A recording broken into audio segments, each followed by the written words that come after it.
Ayan guys, so short video lang to kasi i-update ko lang kayo dito sa may terminal ng Victoria Liner. Ayan po guys, may bubong na po siya. Yan, may bubong na po siya guys. So hanggang dyan, hanggang dyan, lalatagan din dyan hanggang doon. Yan, yan, may kapit na bubong niya. Saka doon, konting-konti na lang to guys, malapit na matapos. Ilang gimbot na lang to kasi dito sagad ang OT dito hanggang alas 4 ng umaga yung iba pag nagbubuhos.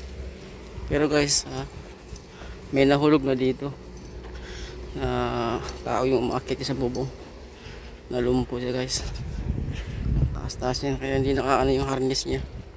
Kaya payo namin sa mga umaakit dyan, mag-harness kahit na malapit lang. Ayan, konting-konti na lang talaga, malapit na talaga yan matapos. See you guys.